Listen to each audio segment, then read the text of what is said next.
وَلَقَدْ يَسَّرْنَا الْقُرْآنَ لِلذِّكْرِ فَهَلْ مِن مُّدَّكِرٍ بسم الله الرحمن الرحيم رب اشرح لي صدري ويسر لي أمري واحلل عقدة من لساني يفقه قولي اللهم انفعنا بما علمتنا وعلمنا ما ينفعنا وزدنا علما فبشر عبادي الذين يستمعون القول فيتبعون أحسنه أولئك الذين هداهم الله فأولئك هم أولو الألباب أعوذ بالله من الشيطان الرجيم بسم الله الرحمن الرحيم أأنتم أشد خلقا أم السماء بناها رفع سمكها فسواها وأغطش ليلها وأخرج ضحاها والأرض بعد ذلك دحاها أخرج منها ماءها ومرعاها والجبال أرساها متاعا لكم ولأنعامكم فإذا جاءت الطامة الكبرى يوم يتذكر الإنسان ما سعى وبرزت الجحيم لمن يرى فأما من طغى وآثر الحياة الدنيا فإن الجحيم هي المأوى وأما من خاف مقام ربه ونهى النفس عن الهوى فإن الجنة هي المأوى أعوذ بالله من الشيطان الرجيم بسم الله الرحمن الرحيم أأنتم أشد خلقا أم السماء بناها کیا تم زیادہ سخت ہو تخلیق کے اعتبار سے یا پھر آسمان؟ اس صورت کے شروع سے بعث بعد الموت کا موضوع چل رہا ہے.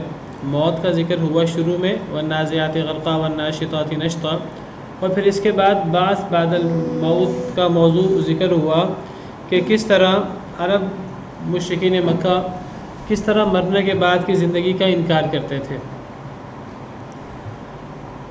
کہ جب ہم مر جائیں گے اور مرنے کے بعد مٹی میں مل جائیں گے، ہماری ہڈیاں بوسیدہ ہو جائیں گی تو ہمیں کون زندہ کرے گا، یہ اعتراض کرتے تھے. اللہ رب العالمین نے فرمایا کہ جب تم قیامت کے دن زندہ ہو جاؤ گے، جب تم میدان محشر میں موجود ہوگے تو تمہیں اندازہ ہوگا کہ بعث بعد الموت برحق ہے. پھر اللہ تعالیٰ نے سیدنا موسیٰ علیہ السلام اور فرعون کا قصہ ذکر کیا کہ جو لوگ ہٹ درمی کرتے ہوئے انکار کرتے ہیں، دلائل آنے کے باوجود بھی نہیں مانتے، تو پھر اللہ نے پچھلی قوموں میں بہت سی قوموں کو عبرت کا نشان بنایا، جس میں فرعون اور فرعون کا لشکر بھی ہے. پھر اب اللہ تعالیٰ دوبارہ عقلی دلیل پیش کر رہے ہیں بعث بعد الموت کی. اللہ فرماتے ہیں کہ کیا تم زیادہ سخت ہو تخلیق کے اعتبار سے یا پھر آسمان؟ تم کہتے ہو کہ مرنے کے بعد ہمیں اللہ دوبارہ زندہ نہیں کر سکتا، جب ہم ختم ہو جائیں گے، ہڈیاں بھی بوسیدہ ہو جائیں گی، ہمیں دوبارہ جسم کون دے گا اور ہمیں پہلی سی کیفیت میں کون دوبارہ پیدا کرے گا؟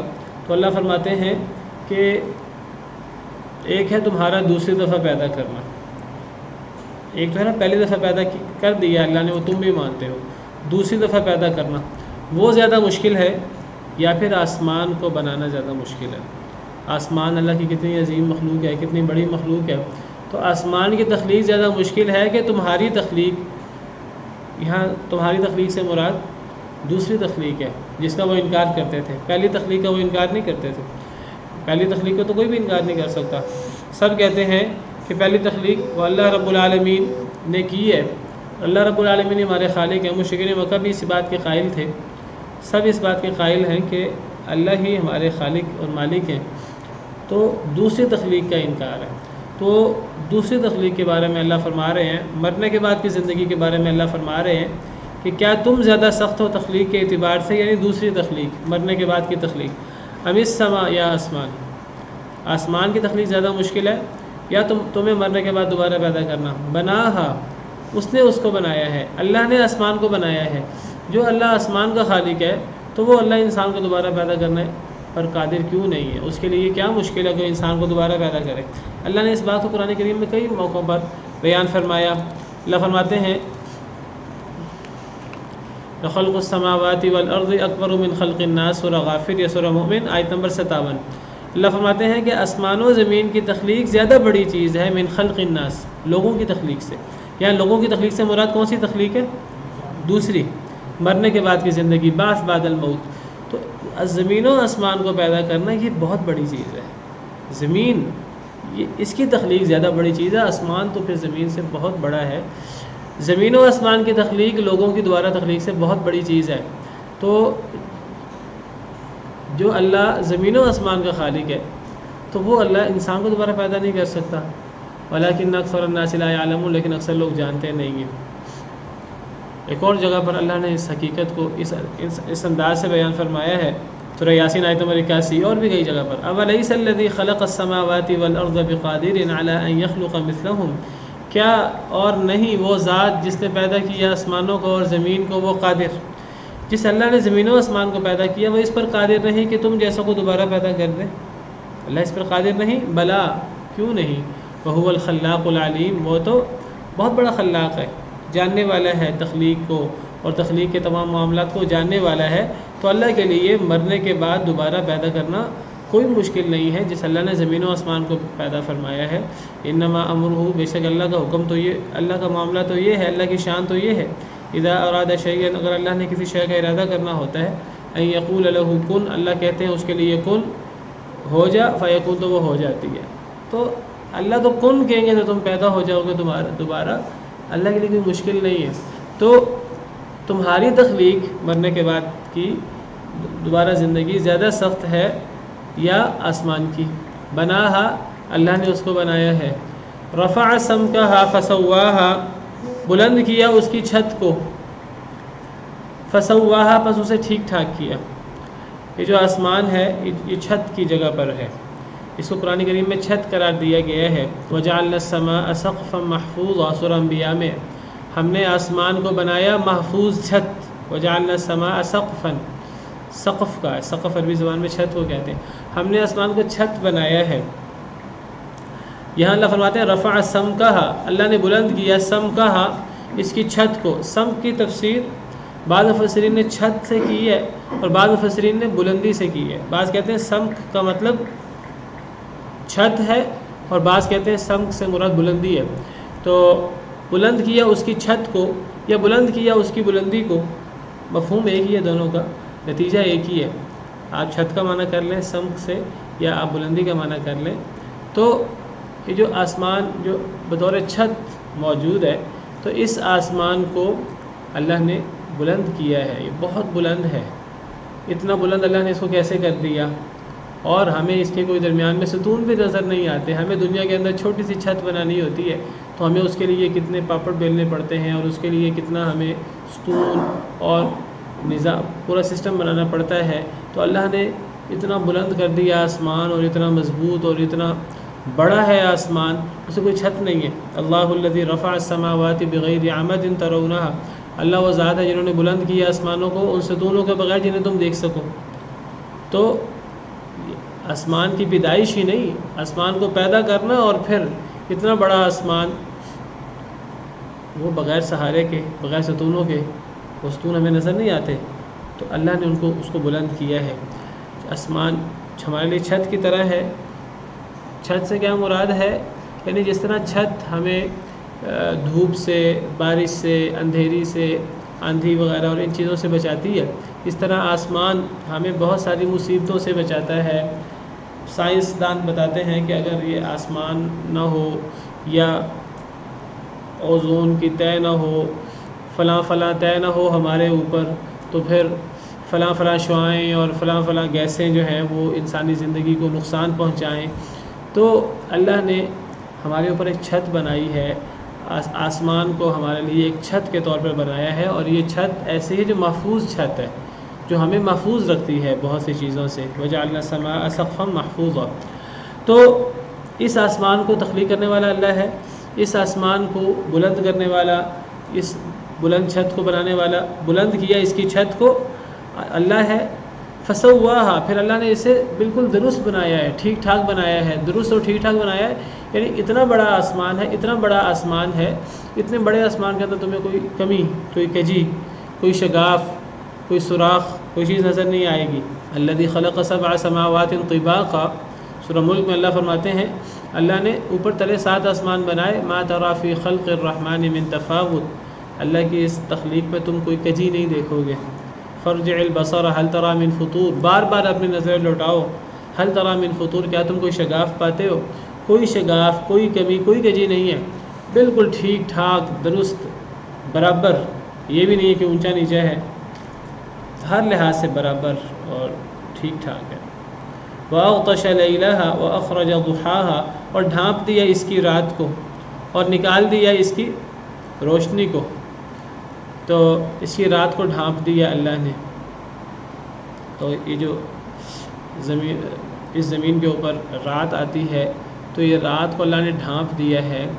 ڈھانپ دیا سے کیا مراد ہے کہ اللہ نے اسے اندھیرا کر دیا ہے، اندھیرے والا بنایا ہے. رات کے اندر تاریکی ہوتی ہے، رات کے اندر روشنی نہیں ہوتی. جیسے کسی چیز کو ڈھانپ لیا جائے، کسی چیز کے اوپر کوئی چیز آ جائے تو وہاں پھر روشنی نہیں رہتی، پھر اندھیرا ہو جاتا ہے. تو اس کی جو رات ہے وہ اللہ نے ڈھانپ لی ہے، یعنی اللہ نے اسے روشن نہیں بنایا. رات تاریک ہوتی ہے، اور تاریک ہوتی ہے، روشنی نہیں ہوتی، تو پھر انسان رات کے اندر کام نہیں کرتا، تو پھر انسان رات کے اندر آرام کرتا ہے. دوسری آیت میں فرمایا کہ اللہ الذی جعل لکم اللیل لباسا، اللہ نے تمہارے لیے رات کو لباس بنایا. وجعلنا نومکم سباتا، ہم نے تمہاری نیند کو کاٹنے والی، آرام کے لیے بنایا. تو رات میں جب اندھیرا ہوتا ہے تو پھر انسان کام کاج سے فارغ ہو کر آرام کرتا ہے، سو جاتا ہے. تو پھر وہ گویا کہ انسان کو پھر صحیح سکون نصیب ہوتا ہے اس رات سے. اس رات کو اللہ نے ڈھانپ دیا ہے. وَأَخْرَجَ ضُحَاهَا، اور نکالا اللہ نے ضحاها، اس کی روشنی کو، یعنی دن. تو یہ رات کی تخلیق بھی اللہ رب العالمین کرنے والے ہیں، دن کی تخلیق بھی اللہ کرنے والے ہیں. تو اس کی روشنی کو اللہ نے نکالا ہے، یعنی دن. بعض علماء نے یہاں سے ثابت کیا کہ دن کے اندر یہ جو ضحیٰ کا وقت ہے، چاشت کا وقت ہے، یہ ایک افضل وقت ہوتا ہے. اس آیت سے بعض علماء نے ثابت کیا، اور نکالا اس کی روشنی کو، اس کے ضحیٰ کو. اور ضحیٰ عربی زبان میں چاشت کے وقت کو کہتے ہیں، چاشت کا وقت. تو یہ ضحیٰ ایک بابرکت وقت ہے، اور اس وقت کی نماز بھی ہے جس کو صلاۃ الضحیٰ یا چاشت کی نماز کہتے ہیں. تو بہرحال اس کی رات کو اللہ نے ڈھانپ دیا، یعنی تاریک بنایا، اور اس کے دن کو اللہ نے، اس کی روشنی کو اللہ نے نکالا، یعنی دن کو اللہ نے نکالا.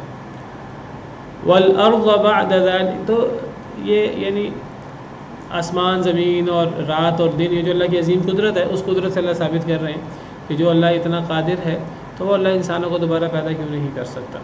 والارض بعد ذلك دحاها، اور زمین کو اس کے بعد اللہ نے بچھا دیا، پھیلا دیا. اور زمین کو بعد ذلك، اس کے بعد. کس کے بعد؟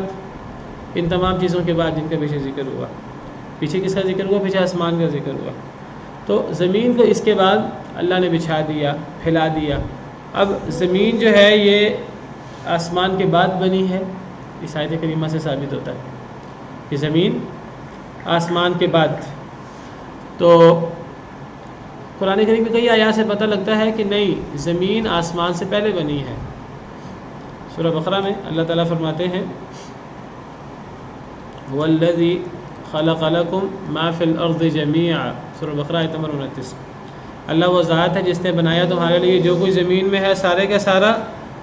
ثُمَّ اسْتَوَىٰ إِلَى السَّمَاءِ، پھر وہ متوجہ ہوا آسمان کی طرف، فسواہن سبع سماوات، اللہ نے انہیں 7 آسمان بنایا۔ اب اس آیت کریمہ سے سورہ بقرہ آیت نمبر 29 اس سے محسوس ہوتا ہے کہ اللہ نے پہلے زمین کو بنایا اور زمین کو بنانے کے بعد پھر اللہ آسمان کی طرف متوجہ ہوئے اور اللہ نے آسمان کو 7 آسمان بنایا۔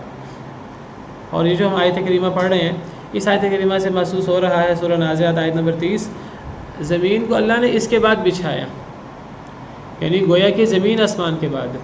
سورہ بقرہ سے پتہ لگا کہ زمین پہلے ہے آسمان بعد میں ہے، یہاں سے پتہ لگا کہ آسمان پہلے ہے زمین بعد میں ہے۔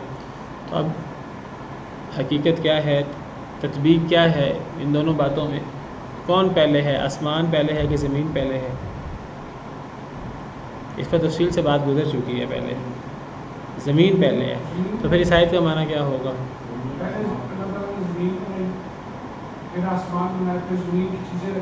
ہاں، تو پہلے زمین ہے، پھر آسمان ہے اور پھر دوبارہ زمین ہے۔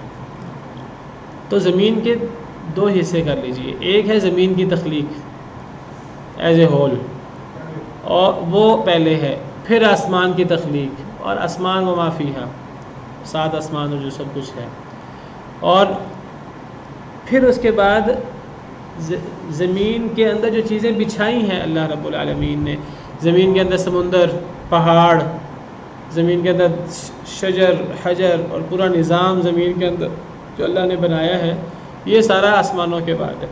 تو زمین کی تخلیق پہلے ہے، اور اس کی باقاعدہ تفصیل بھی قرآن کریم میں ہے کہ زمین و آسمان کتنے دنوں میں بنے ہیں؟ 6 دنوں میں۔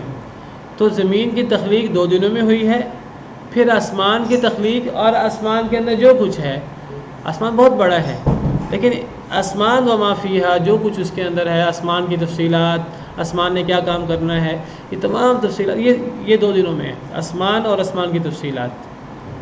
اور پھر جو زمین کو بچھانا ہے، زمین کے اوپر پہاڑ گاڑنا اور جو اس قسم کی چیزیں ہیں، تو سمندر اور دیگر نظام، یہ آسمان کے بعد، اور یہ 2 دنوں میں ہے۔ تو اس طرح کے 6 دن بنتے ہیں۔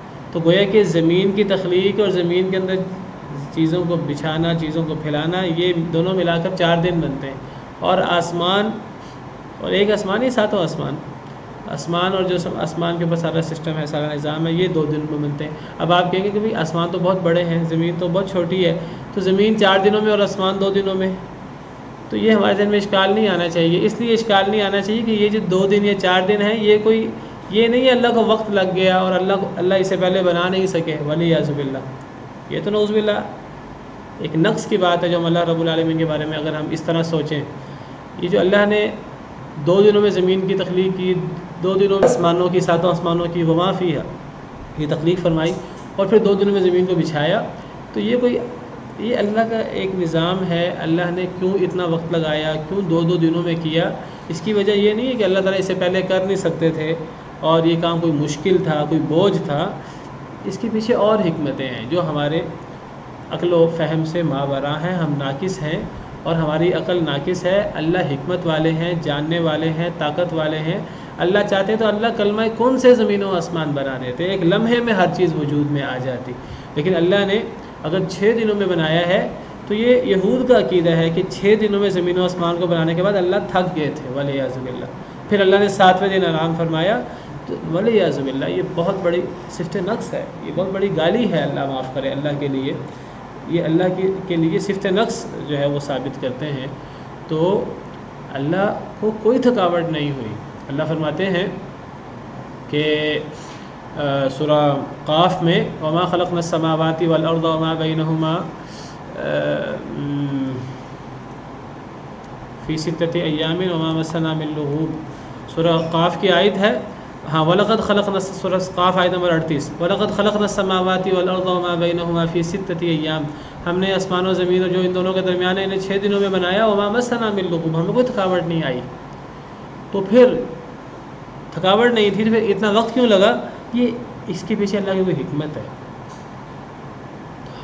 ہمیں ضروری نہیں اللہ کی ہر حکمت کا پتہ ہو، لیکن یہ کوئی اللہ کو وقت اتنا نہیں لگا کہ اللہ کو اتنا وقت لگ گیا، یہ ایسی بات نہیں ہے، یہ اللہ کا ایک نظام ہے۔ تو یہ جو ساری تفصیل میں نے آپ کے سامنے ذکر کی کہ زمین 2 دنوں میں، پھر آسمان 2 دنوں میں، پھر زمین کو بچھانا 2 دنوں میں، یہ تفصیل جو ہے یہ سورہ فصلت میں، سورہ حامیم سجدہ میں ہم اس کی تفصیل بھی پڑھ چکے ہیں. اور وہ تفصیل سورہ فصلت جس کو سورہ حامیم سجدہ بھی کہتے ہیں، اس کی آیت نمبر 9، 10، 11، 12 میں ہے قُلْ أَإِنَّكُمْ لَتَكْفُرُونَ بِالَّذِي خَلَقَ الْأَرْضَ فِي يَوْمَيْنِ وَتَجْعَلُونَ لَهُ أَنْدَادًا، کیا تم کفر کرتے ہو اس ذات کا، اس اللہ کا تم انکار کرتے ہو جس نے زمین کو 2 دنوں میں بنایا. اب یہاں صراحت ہے، تفصیلات ہے. اللہ نے زمین کو 2 دنوں میں بنایا. وَتَجْعَلُونَ لَهُ أَنْدَادًا، تم اس اللہ کے شریک بناتے ہو. ذَلِكَ رَبُّ الْعَالَمِينَ، یہ تو رب العالمین ہے، اس کا کوئی شریک کیسے ہو سکتا ہے. وَجَعَلَ فِيهَا رَوَاسِيَ مِنْ فَوْقِهَا، اللہ نے بنائے اس زمین میں رواسیہ پہاڑ، من فوقها اس کے اوپر سے. یہ پہاڑ بنانا جس کو سورہ نازعات میں والارض بعد ذلک دحاہا کے اندر پہاڑ گاڑنا، اور پہاڑ گاڑنے کے علاوہ سمندر اور دیگر چیزیں، درخت وغیرہ اور یہ چیزیں، یہ دحاہا کے اندر آتے ہیں. زمین کی تخلیق ایز اے ہول الگ ہے، اور زمین کے اوپر پہاڑ گاڑنا اور سمندر اور یہ چیزیں بعد میں ہیں. جس طرح اللہ نے اس کو یہاں الگ ذکر کیا ہے. دیکھیں پیچھے زمین کو 2 دنوں میں بنانے کا الگ ذکر کیا ہے، وہ ایز اے ہول زمین کی تخلیق ہے. پھر اس کے اوپر پہاڑ بنائے، یہ اب دحاہا والی بات ہے. پھر اس کے اوپر پہاڑ بنائے، من فوقہا اس کے اوپر سے پہاڑ گاڑے. اس کی بھی وضاحت کرتا ہوں. وبارک فیہا، اس میں برکت دی. وقدر فیہا اقواتہا، اس میں مقدر کی اس کی قوتیں، اس کی کھانے پینے کی چیزیں. فی 4 ایام، 4 دنوں میں. 4 دنوں میں، یہ 4 دن نہیں ہے اصل میں، یہ اصل میں 2 جمع 2 دن ہے. یہاں بعض دفعہ مغالطہ ہوتا ہے کہ زمین کی تخلیق 2 دنوں میں ہے اور زمین کے اوپر پہاڑ گاڑنا اور یہ چیزیں 4 دن میں ہیں، یہ کل 6 دن. تو پھر 6 دن تو زمین میں لگ گئے. نہیں، یہ 4 دن اوور آل ہے. یعنی زمین کی تخلیق 2 دنوں میں، اس کو ساتھ شامل کر لیں، اور اس پر مزید پہاڑ گاڑنا اور برکت دینا زمین کے اندر اور دیگر چیزیں، اس میں پچھلے 2 دن ملا کے مزید 2 دن، کل ملا کے 4 دن. تو زمین کی تخلیق اور زمین کے اوپر پہاڑ گاڑنا جس کو دحاہا کہا سورہ نازعات میں، یہ ملا کر 4 دن ہے. ثم استوى الى السماء، پھر اللہ متوجہ ہوئے بلندی کی طرف، آسمان کی طرف. وهي دخان، اور وہ دھواں تھا، گیسیں. فقال لها، تو اللہ نے فرمایا اس کے لیے، آسمان کے لیے، وللارض، اور زمین کے لیے، ایتیا، آ جاؤ، طوعا او کرہا، خوشی سے یا ناخوشی سے. قالتا، ان دونوں نے کہا، اتینا طائعین، ہم خوشی سے آتے ہیں. اللہ نے فرمایا آ جاؤ میرے حکم کے مطابق، میرا حکم مانو. تو خوشی سے آؤ یا ناخوشی سے تمہیں ماننا پڑے گا. انہوں نے کہا ہم خوشی سے مانتے ہیں، ہم ناخوشی سے کیوں مانیں. اللہ فرماتے ہیں فقضاهن 7 سماوات، پھر اللہ نے انہیں بنایا 7 آسمان، فی یومین، 2 دن میں.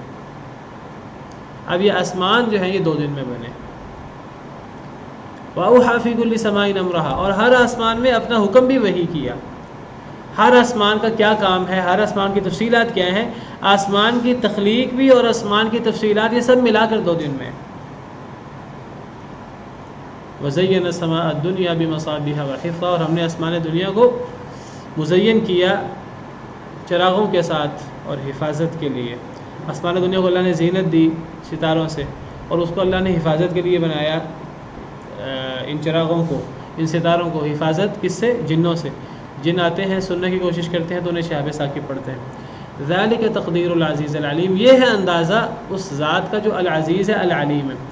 تو یہاں اللہ تعالیٰ نے زمین و آسمان کی تخلیق کی تفصیلات سورہ فصلت میں 2-3 آیتوں کے اندر تفصیل بیان کی ہے.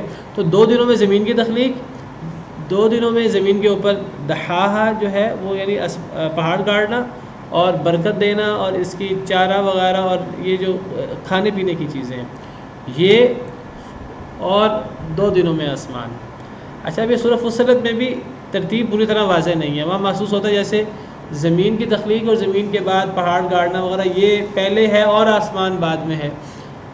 نہیں، سیدنا ابن عباس رضی اللہ عنہ نے جو ان آیات کو اکٹھا کر کے جو تفسیر بیان کی ہے تو وہ یہ تفسیر یہی بیان کی ہے، وہ کہتے ہیں کہ زمین کی تخلیق پہلے ہے، جیسا سورہ فصلت سے بھی پتہ لگ رہا ہے اور سورہ بقرہ سے بھی پتہ لگ رہا ہے. زمین کے بعد پھر آسمان کی تخلیق ہے 2 دن، وہ سورہ نازعات سے پتہ لگ رہا ہے. والارض بعد ذلک دحاہا، یہاں اوور آل زمین آسمان کے بعد نہیں ہے، یہاں زمین کا جو بچھانے والا جو حصہ ہے یہ بعد میں ہے، آسمان کے درمیان میں آسمان ہے. اور اسی کی طرف کچھ اشارہ سورہ حامیم سجدہ جو ابھی آپ کے سامنے میں نے رکھا. تو ان آیات کو اکٹھا کریں تو پہلے 2 دنوں میں زمین کی تخلیق، پھر 2 دنوں میں 7 آسمانوں کی، اور آسمانوں کے اندر اللہ نے سارے حکم وحی کیا وہ 2 دن میں، اور پھر 2 دنوں کے اندر اللہ نے زمین کو بچھایا ہے. اور بچھانے سے مراد کیا ہے؟ اخرج منہا ماءہا ومرعاہا، یہ دحاہا کی وضاحت ہے. یہ دحاہا کی وضاحت ہے.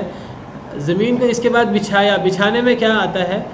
اخرج منہا ماءہا، زمین کا پانی نکالنا، جیسے میں نے ذکر کیا سمندر زمین کے اندر.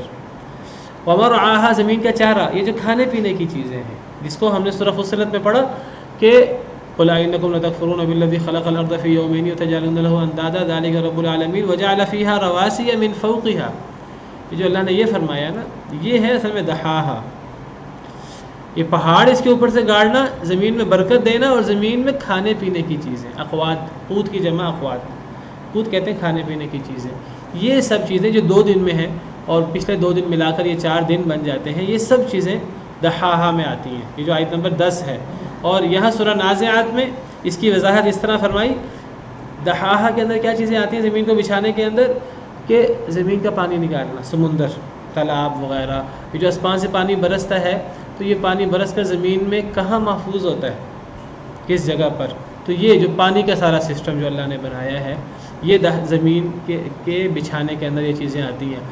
ومرعاہا، پھر اس پانی کے ذریعے جو ساری فصلوں کا کام ہے، اور یہ چارہ جانوروں کے لیے اور انسانوں کے لیے جو ہے وہ سبزیاں اور پھل. والجبال ارساہا، پہاڑوں کو گاڑا، پہاڑوں کو گاڑ دیا زمین کے اوپر. یہ پہاڑوں کا گاڑنا بھی دحاہا کے اندر آتا ہے، زمین کو بچھانے کے اندر، جس طرح وہاں ہم نے پڑھا وجعل فیہا رواسی من فوقہا. یہ سارا کام کیا کیوں؟ متاعا لکم ولانعامکم، اس میں فائدہ ہے تمہارے لیے، تمہارے جانوروں کے لیے. تو یہ جب زمین اللہ نے بنائی نا، جب اللہ نے شروع میں زمین بنائی تو زمین کے ساتھ پہاڑ نہیں تھے، پہاڑ بعد میں اللہ نے ڈالے ہیں. اور یہ کیوں ڈالے ہیں؟ اس کی وجہ بھی قرآن حدیث مبارکہ میں بیان ہوئی ہے. یہ ذرا حدیث آپ پڑھ لیجیے، اگر اس حدیث میں کچھ ضعف ہے، لیکن قرآن کی آیت کا جو قرآن کریم کی ان آیات کے اندر زمین کو پہلے بنایا، پھر آسمان کو بنایا، پھر زمین کے اندر پہاڑ گاڑے، تو اس حدیث سے کچھ اس کی وضاحت ہوتی ہے، معنی صحیح محسوس ہوتا ہے واللہ اعلم، اگرچہ یہ حدیث سندن کچھ کمزور ہے. تو یہ ترمذی کی حدیث ہے، ترمذی میں بھی ہے. تو حضرت انس بن مالک سے مروی ہے کہ نبی کریم صلی اللہ علیہ وسلم نے فرمایا لما خلق اللہ تبارک و تعالی الارض، جب اللہ نے زمین کو پیدا فرمایا، جعلت تمید، تو زمین ہلنے لگی. ابھی پہاڑ نہیں تھے نا اس کے اوپر، زمین ہلنے لگی. فخلق الجبال، پھر اللہ نے پہاڑ بنائے. تو پہاڑ زمین کے ساتھ نہیں بنے، پہاڑ بعد میں اللہ نے گاڑے ہیں. یہ اوپر سے جس طرح کر کے کوئی چیز گاڑی جاتی ہے، کوئی خیمہ لگاتے ہیں ہم، تو خیمے کو ٹھونکتے ہیں کسی چیز سے، ٹینٹ لگاتے ہیں تو ٹھونکتے ہیں اس پہ ہم. تو یہ پہاڑوں کو اس طرح کر کے ٹھونکا گیا ہے زمین کے اندر. پہاڑوں کے لیے راسیہ یا رواسی کی اصطلاح استعمال ہوتی ہے، اور رواسی عربی زبان میں یا راسیۃ اس میخ کو کہتے ہیں جو میخ ٹھونکی جاتی ہے زمین کے اندر. تو پہاڑوں کی کیفیت اور حیثیت زمین کے اوپر میخوں جیسی ہے، اور پہاڑوں کو میخوں کی طرح زمین کے اندر گاڑا گیا ہے زمین کو کنٹرول کرنے کے لیے. جب پہلے اللہ نے زمین کو بنایا تو زمین ہلنے لگی، تو اللہ نے پھر پہاڑوں کو پیدا فرمایا، فَأَلْقَاهَا عَلَيْهَا، پہاڑوں کو زمین کے اوپر ڈال دیا، فَاسْتَقَرَّتْ، تو زمین اپنی جگہ جم گئی. فَتَعَجَّبَتِ الْمَلَائِكَةُ مِنْ خَلْقِ الْجِبَالِ، اب فرشتوں کو حیرانگی ہوئی پہاڑوں پر کہ پہاڑ اتنے مضبوط ہیں کہ زمین کے مقابلے میں یہ چھوٹے چھوٹے ہیں زمین کے مقابلے میں، لیکن انہوں نے زمین کو اپنی جگہ پابند کر دیا ہے. ورنہ پہاڑ نہ ہوتے تو زمین کے اندر حرکت ہوتی. تو فرشتے حیران ہوئے پہاڑوں کی تخلیق پر کہ پہاڑ اتنی مضبوط تخلیق ہے. فقالت، تو فرشتوں نے کہا، یا ربی، اے میرے رب، اے ہمارے رب، هل من خلقک شیء اشد من الجبال، یہ پہاڑ تو بڑے سخت ہیں، کیا آپ کی مخلوق میں سے کوئی چیز پہاڑ سے زیادہ سخت ہے؟ قال نعم، تو اللہ نے فرمایا ہاں، پہاڑ سے بھی سخت ایک مخلوق ہے. وہ کیا ہے؟ الحدید، لوہا. قالت، فرشتے کہنے لگے، یا ربی، اے میرے رب، فہل من خلقک شیء اشد من الحدید، کیا آپ کی مخلوق میں سے کوئی چیز لوہے سے بھی زیادہ سخت ہے جو لوہے پر اثر انداز ہو سکے؟ فرمایا ہاں، النار، آگ. آگ لوہے سے بھی زیادہ سخت ہے، لوہا اس کے اندر پگھل جاتا ہے، آگ سے جو مرضی لوہے کو بنا دیں۔ تو فرشتے کہنے لگے یا ربی، اے میرے رب، حل من خلقک شیء اشد من النار، کیا آپ کی مخلوق میں سے کوئی چیز آگ سے بھی زیادہ سخت ہے جو آگ پہ اثر انداز ہو سکے؟ فرمایا نعم، ہاں، الماء، پانی آگ سے بھی زیادہ سخت ہے کہ آگ کے اوپر اثر انداز ہو جاتا ہے، آگ کو بجھا دیتا ہے۔ قال، فرشتے کہنے لگے یا ربی، اے میرے رب، فحل من خلقک شیء اشد من الماء، کیا آپ کی مخلوق میں کوئی شے پانی سے بھی زیادہ سخت ہے، اس سے بھی زیادہ اثر انداز ہو سکتی ہے؟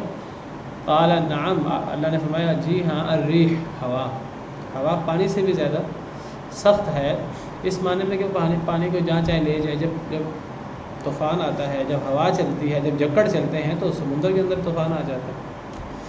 قالت، فرشتے کہنے لگے یا رب، اے میرے رب، فحل من خلقک شیء اشد من الریح، کیا آپ کی مخلوق میں سے کوئی شے ہوا سے بھی زیادہ سخت ہے؟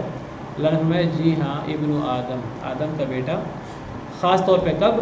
ہر آدم کا بیٹا نہیں، یتصدق بیمینہ یخفیہا من شمالہ، جب وہ صدقہ کرتا ہے دائیں ہاتھ سے، جس کو بائیں ہاتھ سے مخفی رکھتا ہے، تو یہ صدقہ کرنے والا ابن آدم یہ اللہ کے ہاں ہر چیز سے زیادہ اہمیت رکھتا ہے، اور اس کی اہمیت اللہ کے ہاں یہ پہاڑوں سے، اور پھر پہاڑ سے اوپر لوہے سے، اور پھر آگ سے، اور پھر پانی سے، اور پھر ہوا سے، اور ہر چیز سے زیادہ سخت اور زیادہ مؤثر اللہ کے نزدیک ہر ابن آدم نہیں ہے، وہ ابن آدم ہے جس کا خاص یہ کام ہو کہ جو صدقہ کرے اور چھپا کر صدقہ کرے، اس طرح دائیں ہاتھ سے صدقہ کرے کہ بائیں ہاتھ کو بھی پتہ نہ لگے، تو اللہ کے نزدیک یہ بہت مؤثر ہے اور اس کی اہمیت بہت زیادہ ہے۔ تو زمین پہلے بنی ہے، پہاڑ بعد میں بنے، پہاڑوں کو اللہ نے بعد میں گاڑا ہے زمین کے اوپر سے، یہ سارا دہاہا ہے۔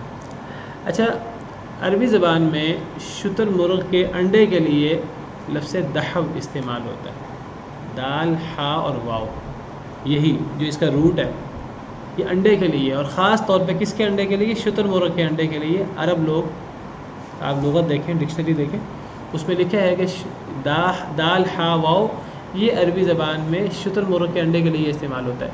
اس سے بعض علماء نے یا بعض سائنسدانوں نے، مسلمان جو ہیں، انہوں نے یہ دعویٰ کیا ہے کہ یہ جو زمین ہے یہ انڈے کی طرح ہے، یہ چپٹی ہے اور انڈے کی طرح ہے۔ وہ کہتے ہیں جو لفظ دحاہا جو یہاں استعمال ہوا ہے نا، یہ بڑا اہم ہے، اس پہ غور کریں، تو یہ شتر مرغ کے انڈے کو کہتے ہیں، اور یہ عام انڈوں کی اور اس کی شیپ میں تھوڑا سا فرق ہے، تو جو اس کی خاص شیپ ہے نا، زمین کی شیپ کو کہتے ہیں، وہ در حقیقت وہ شیپ ہے جو شتر مرغ کے انڈے کی ہے۔ واللہ اعلم۔ بعض جو لوگ ہیں جن کا سائنس وغیرہ سے تعلق ہے، وہ انہوں نے یہ وضاحت کی ہے، اس حد تک صحیح ہے، واللہ اعلم۔ وہ کہتے ہیں کہ زمین کو بچھایا اللہ نے، بچھانے کے اندر صرف شیپ دینا نہیں آتا، بچھانے کے اندر اصلاً تو سمندر وغیرہ کا نظام اور پہاڑوں کا نظام اور چارہ وغیرہ، یہ چیزیں یہ ہیں اصل بچھانے میں، لیکن اس بچھانے کے اندر جو وہ کہتے ہیں کہ شیپ بھی آ جاتی ہے، اور شیپ اللہ نے اس کو انڈے کی طرح دی ہے۔ زمین پوری گول نہیں ہے، بال کی طرح گول نہیں ہے، یہ تھوڑی چپٹی ہے، یہ تھوڑی بیضوی ہے، اور اسی وجہ سے کبھی رات لمبی ہوتی ہے، کبھی دن لمبا ہوتا ہے، اور یہ جو دن اور رات کا جو آنا جانا ہے، اور دن اور رات میں کبھی رات کا حصہ دن میں داخل ہو جانا، دن کا حصہ رات میں داخل ہو جانا، تو یہ سارا اللہ کا سسٹم ہے، اور یہ اللہ کا اندازہ ہے جو اللہ نے زمین و آسمان کو پیدا کرنے سے پہلے لگا دیا۔ فَإِذَا جَاءَتِ الطَّامَّةُ الْكُبْرَى، پس جب آ جائے گی مصیبت بہت بڑی مصیبت آ جائے گی، یعنی قیامت آ جائے گی۔ حالانکہ یہاں ماضی کا صیغہ ہے، لفظی معنی ہونا چاہیے جب آ گئی بہت بڑی مصیبت، حالانکہ صیغہ ماضی کا ہے، مراد ہے مستقبل میں، چونکہ اتنی یقینی ہے وہ، جیسے کہ آ گئی، تو یقینی چیز کو اگر مستقبل میں کوئی یقینی چیز ہو تو اس کے لیے ماضی کا صیغہ آتا ہے، تو ہم اس کا معنی مستقبل میں کریں گے، حالانکہ ماضی کا صیغہ ہے۔ بس جب آ جائے گی بہت بڑی مصیبت، یعنی قیامت کے ناموں میں سے ایک نام الطامۃ الکبریٰ۔ قیامت کے بہت سارے نام ہیں، القیامہ، الواقعہ، الحاقہ، الطامۃ الکبریٰ، الصاخہ، فإذا جاءت الصاخہ، اگلی صورت میں آئے گا، سورہ عباسہ میں۔ تو جب قیامت آ جائے گی، یوم یتذکر الانسان ما سعی، اس دن یاد کرے گا انسان جو اس نے کوشش کی۔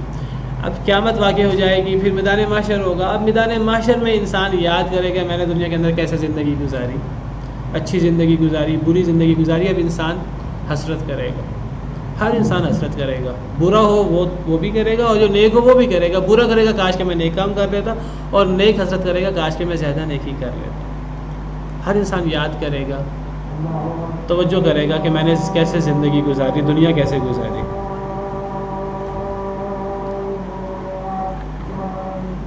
فرمایا یوم یتذکر الانسان ما سعی، اس دن یاد کرے گا انسان جو اس نے کوشش کی۔ ہر انسان یاد کرے گا کہ میں نے دنیا میں کیا کوشش کی۔ دنیا میں اس نے کوئی آخرت کے لیے اچھی کوشش کی، وہ بھی یاد کرے گا۔ جس نے اچھی کوشش نہیں کی وہ بھی یاد کرے گا۔ جس نے اچھا کام نہیں کیا وہ حسرت کرے گا کاش میں اچھا کام کر لیتا، اور جس نے اچھا کام کیا وہ حسرت کرے گا کاش کہ میں مزید اچھا کام کر لیتا۔ لیکن دنیا کے اندر اس یاد کرنے کا، اور دنیا کے اندر اس حسرت، آخرت کے دن اس یاد کرنے کا اور آخرت کے دن اس حسرت کا کوئی فائدہ نہیں ہوگا، کیونکہ آخرت کے دن غور و فکر کرنا اور آخرت کے دن اللہ کو یاد کرنا، آخرت کے دن نیک اعمال کو یاد کرنا، اس کی کوئی اہمیت نہیں ہے، کیونکہ اس کی اہمیت ہے دنیا کے اندر جو دارالعمل ہے۔ دارالعمل کے اندر انسان تدبر کرے، انسان تذکر کرے، انسان غور و فکر کرے۔ انسان نے جو مثلا ایک بندے کی عمر 50 سال ہے، وہ غور کرتا ہے کہ میں نے اپنی پچھلی زندگی کیسے گزاری۔ اس کا فائدہ انسان کو دنیا کے اندر تو ہے، کیونکہ دنیا کے اندر انسان کی پچھلی 50 سالہ زندگی اگر اچھی نہیں گزری تو وہ اگر دنیا کے اندر اپنی زندگی اچھی کر لے، توبہ کر لے، تو اس کا فائدہ ہوتا ہے دنیا کے اندر۔ اور اگر اچھی زندگی گزری ہے، انسان 50 سال کے بعد سوچتا ہے، غور کرتا ہے، کہتا ہے میں مزید اچھی زندگی گزاروں، پتہ نہیں کتنا وقت باقی رہ گیا ہے۔ تو دنیا کے اندر تو اس تذکر کا اور اس تدبر کا فائدہ ہے، لیکن آخرت میں اس تذکر کا، اس تدبر کا کیا فائدہ؟ کوئی فائدہ نہیں۔ اللہ فرماتے ہیں یوم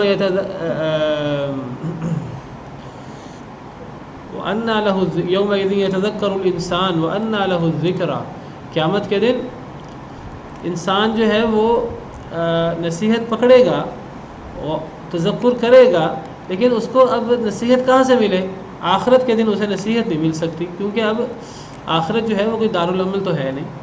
سورہ فجر آیت نمبر 31-23 اللہ فرماتے ہیں وجیء یومئذ بجہنم، اس دن جہنم لائی جائے گی، یومئذ یتذکر الانسان، اس دن انسان نصیحت پکڑے گا، وانى له الذکریٰ، لیکن اب اسے کہاں سے نصیحت ملے؟ آخرت میں کوئی نصیحت نہیں ملے گی، کیونکہ دارالعمل نہیں ہے، آخرت میں کوئی فائدہ نہیں ہے پچھتانے کا۔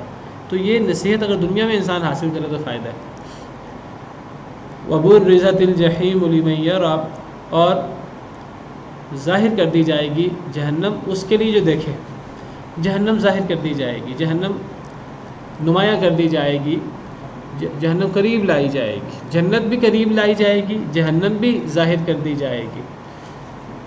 وَإِذَا الْجَنَّةُ أُزْلِفَتْ، جب جنت کو قریب کر دیا جائے گا۔ سورہ قاف میں ہے وَأُزْلِفَتِ الْجَنَّةُ لِلْمُتَّقِينَ غَيْرَ بَعِيدٍ، جنت کو متقین کے لیے قریب کر دیا جائے گا، وہ دور نہیں ہوگی۔ جب قیامت کے دن میدان محشر میں جنت کو قریب کر دیا جائے گا تاکہ اہل جنت خوش ہوں، تو جہنم کو بھی ظاہر کر دیا جائے گا تاکہ جو اہل جہنم ہیں ان کی حسرت میں مزید اضافہ ہو۔ اور جہنم کو جب ظاہر کر دیا جائے گا، جو بھی دیکھے، بعض مفسرین کہتے ہیں یہ کافروں کے لیے جہنم کو ظاہر کیا جائے گا تاکہ کافروں کی حسرت میں اضافہ ہو۔ دوسرے مفسرین کہتے ہیں کہ کافر اور مومن دونوں کے لیے جہنم کو ظاہر کیا جائے گا، کافر دیکھ کر مزید حسرت کرے گا اور مومن دیکھ کر خوش ہوگا کہ اللہ نے اس خوفناک چیز سے ہمیں اللہ نے نجات دے دی، اللہ ہمیں مومنوں میں سے بنائے۔ فَأَمَّا مَنْ طَغَىٰ، پس رہا وہ شخص جس نے طغیانی کی، سرکشی کی، حد سے آگے بڑھا، ایک اپنے آپ کو کنٹرول نہ کیا، جس نے ایک حد میں نہ رہا۔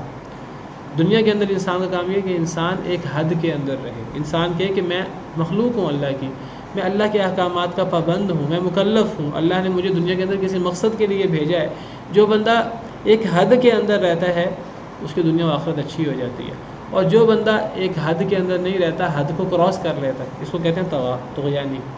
جو حد سے آگے بڑھ گیا ہے، جو کسی کنٹرول میں نہیں رہا، جس نے زندگی لگی بندی نہیں گزاری، جس نے زندگی کے اندر کوئی پابندی اختیار نہیں کی. میں پابند نہیں ہوں، میں آزاد ہوں.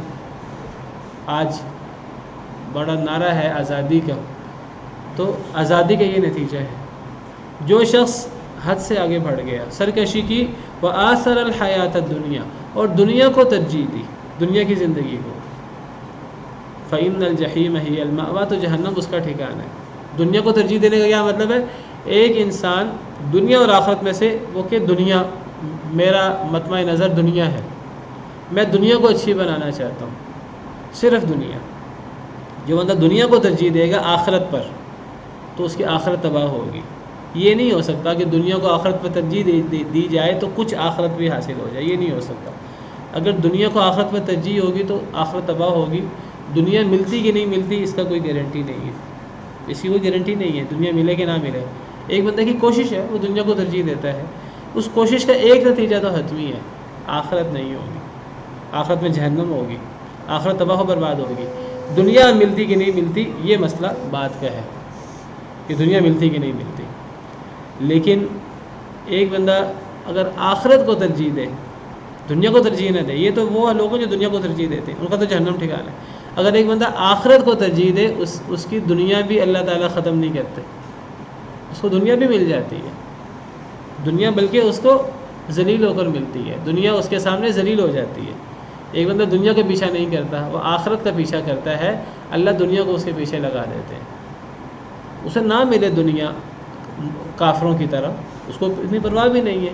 دنیا ہے کتنی چھوٹی سی، ہے کتنی حقیر سی، مچھر کے پر کے برابر بھی نہیں ہے، لیکن دنیا بھی مل جاتی ہے.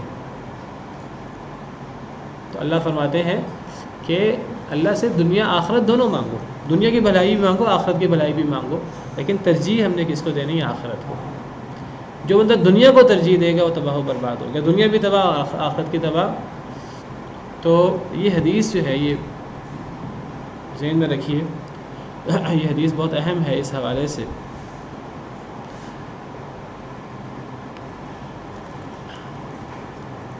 نبی صلی اللہ علیہ وسلم نے فرمایا، صحیح حدیث ہے، آپ نے فرمایا من احب دنیاہ اضر بآخرتہ، جو ترجیح دے گا اپنی دنیا کو. یہاں احبہ جو محبت کرے گا اپنی دنیا سے، یا محبت سے مراد ترجیح دینا ہے. جو اپنی دنیا سے محبت کرے گا یا اپنی دنیا کو ترجیح دے گا یعنی آخرت پر، اضر بآخرتہ، تو اپنی آخرت کو نقصان پہنچائے گا. دنیا کو ترجیح دینے کا نتیجہ ہے آخرت کا نقصان. ومن احب آخرتہ، جو اپنی آخرت کو ترجیح دے، اضر بدنیاہ، اس کی دنیا نقصان دہ ہوگی. دنیا اسے مل جائے گی، لیکن دنیا کافروں کی طرح نہیں ملے گی. جو آخرت کو ترجیح دیتا ہے، جس کا مطمع نظر آخرت ہوتی ہے، تو دنیا اسے مل سکتی ہے، بالکل مل سکتی ہے. جو دنیا کو ترجیح دے اسے تو آخرت ملتی نہیں ہے، لیکن جو آخرت کو ترجیح دے اسے دنیا مل سکتی ہے، لیکن دنیا اسے دنیا داروں کی طرح نہیں ملتی. دنیا اسے دنیا داروں سے وہ اپنی دنیا کو نقصان پہنچاتا ہے. بہرحال اب ہمیں کیا کرنا ہے؟ یہ تو ایک حقیقت ہے، جو دنیا کو ترجیح دے گا آخرت کو نقصان ہوگا، جو آخرت کو ترجیح دے گا دنیا کو نقصان ہوگا. نبی صلی اللہ علیہ وسلم کو حکم ہے، آپ کی نصیحت ہے، فآثروا ما يبقى على ما يفنى، بس تم ترجیح دو اسے جو باقی رہنے والی ہے اس پر جو فنا ہونے والی ہے. فنا ہونے والی دنیا ہے اور باقی رہنے والی آخرت ہے، تم آخرت کو ترجیح دو. یہ نبی صلی اللہ علیہ وسلم کی نصیحت ہے اپنی امت کو. تو جو نبی صلی اللہ علیہ وسلم پر ایمان رکھتا ہے تو وہ نبی صلی اللہ علیہ وسلم کی نصیحت یاد رکھے کہ وہ آخرت کو ترجیح دے.